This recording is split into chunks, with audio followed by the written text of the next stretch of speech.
everybody! So for today's video, I'm going to show you how to make this super quick and easy birthday card for any guy in your life. I always say my cards are super quick and easy, but this one's really honestly is. This is the style that I'm going to be showing you how to make, but for this card we're going to be using this Guy Greetings stamp set, and you can see that there are tons of other little images in here. There's tons of sentiment builders is what I kind of call them. So different stamps that you can put together to create your sentiment.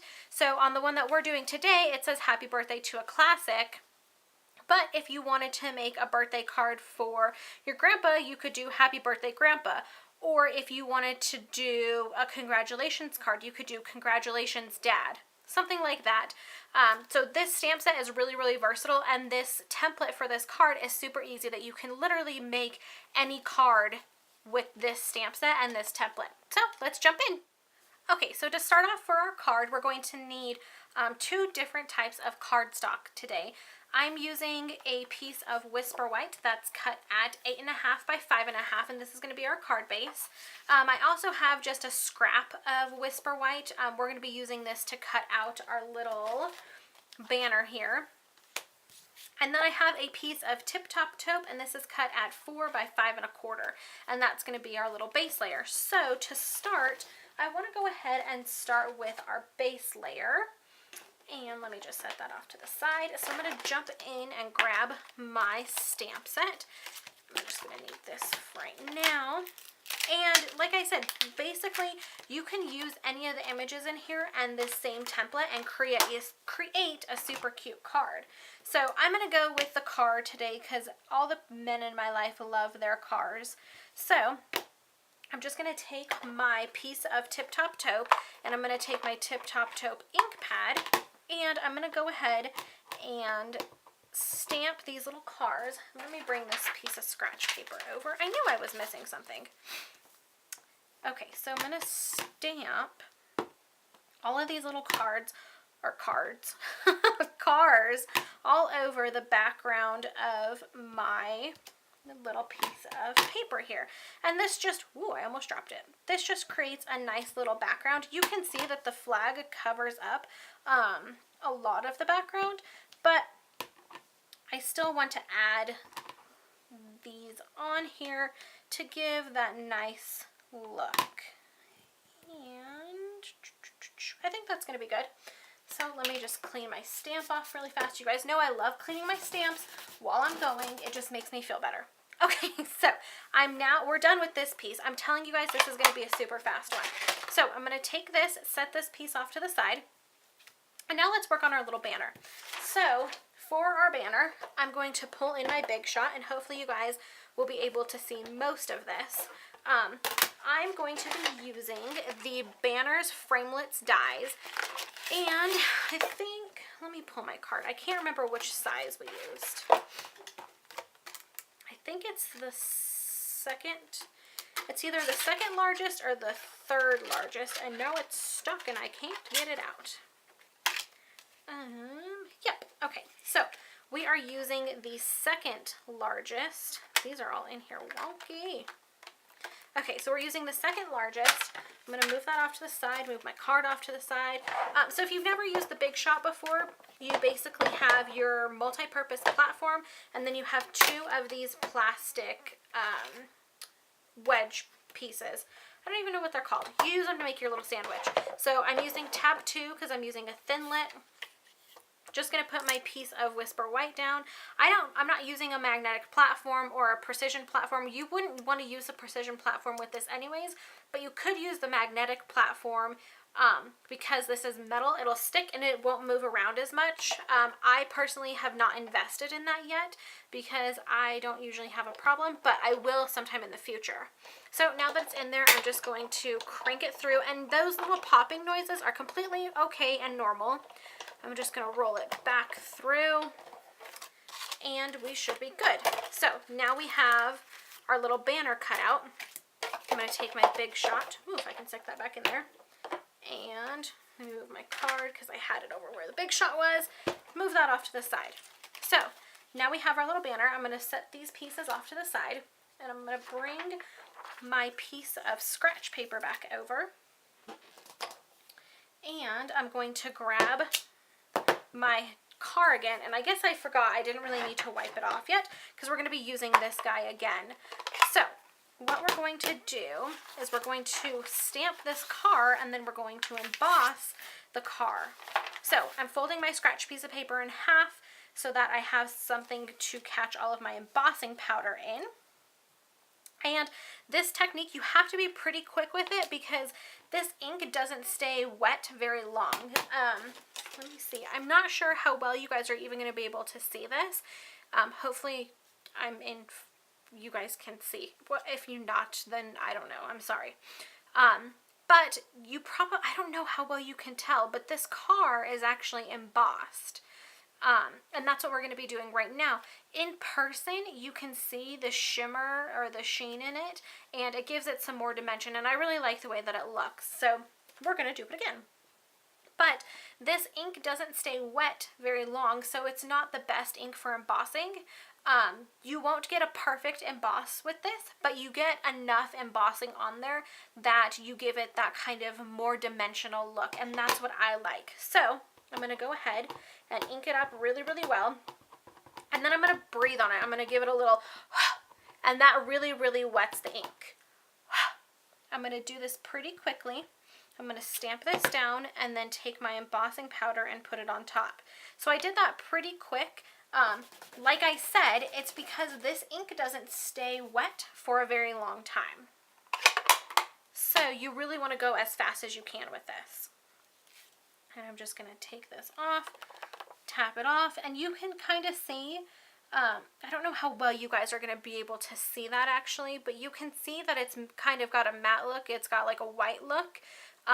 That's the embossing powder. So this one actually turned out pretty well. I do have to say, there are some times that I don't do this very well. So this one looks pretty good. I'm going to take my little scratch piece of paper. Oops, I need to move this closer to me. Funnel all of my embossing powder back into my little jar. Cap this and move it away from me because I am seriously notorious for knocking that over. Okay, so now I'm going to grab my heat tool. We're going to use setting number 2, and I'm just going to heat emboss this. Why couldn't I think of that word? So you see that first second that I turn it on, I kind of put it on my hand. That just warms up the tool. And then I'm going to, while it warms up the paper and the embossing powder a little bit, I'm just going to move it around all over for about 5 to 10 seconds. And then you can really concentrate it on one area, and then it'll start melting it. So when you see it turn color, that's how you know that it's embossed and that the powder's all melted. And that's it. It was super, super fast. So I'm going to set that off to the side. Again, my acrylic kind of pops up, but I think we should be good. So now we just need to stamp our sentiments. And where did my stamp sit? There it is. And like I said, I like the Happy Birthday to a Classic. That's kind of my favorite go-to. But you can use whichever one of these or whichever sentiments you like, really. This stamp set is so versatile. That's why I love it, because you can do so much with it. It's got so many different options. So, like I said, I'm going to do the Happy Birthday to a Classic, and I'm just going to put my To a Classic down on my work surface, stick my acrylic block down on it, and I'm just going to ink her up, and then stamp it down just like that. Then I'm going to take my little block, and this is my C block in case you guys are wondering, and oops. I always find that it's easiest to put my stamp down on my desk and then pick it up with my acrylic block. Because my desk is acrylic, sometimes the stamp will stick, so I have a hard time with that sometimes, but that's always the easiest way I find to line up my stamps perfectly.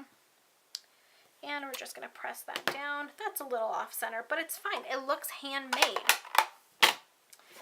Wash my stamp off really fast. Okay, so we are almost done with this flippin' card. It's so easy, I'm telling you. I always forget to grab my adhesive out of my drawer before I start filming because I just don't know. I don't know. So what we're going to do is take our little background piece, and you can pick whichever way works for you. If you wanted to do it, you could do it this way. I would use a smaller banner so that it doesn't come off the side, but I think I'm going to do it this way. And we're going to take our mini stapler, and I'm just going to turn this upside down. Actually, I think I'm going to put adhesive on the back of it first. I think that's how I did this last one. So I'm going to put my adhesive on first so that it doesn't move around. And just like that.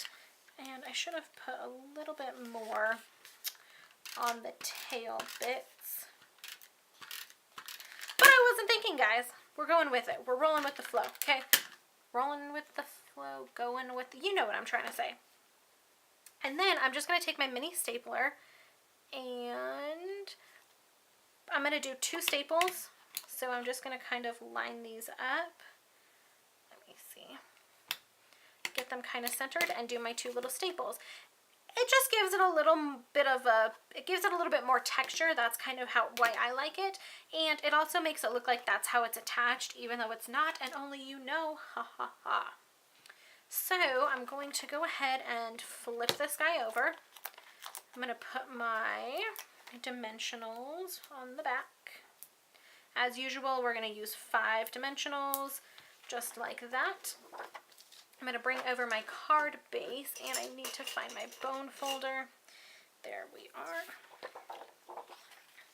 Go ahead and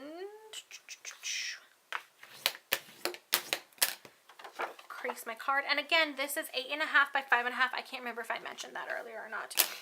Just your normal A2 sized card. You basically just take an 8.5 by 11 piece of paper and cut it in half. So super, super simple. You can get 2 cards out of 1 piece of paper basically. So just your normal A2 size card. If you've made cards before, that's what it is. And we're just going to center this up and attach it. And that is our card, guys. So hopefully you enjoyed this. Again, this guy greetings set is super, super awesome because it's so versatile. You could take this exact same card and make it 10, 20 different ways and really have fun with it. So hopefully you guys enjoyed this video, and I'll see you later. Bye!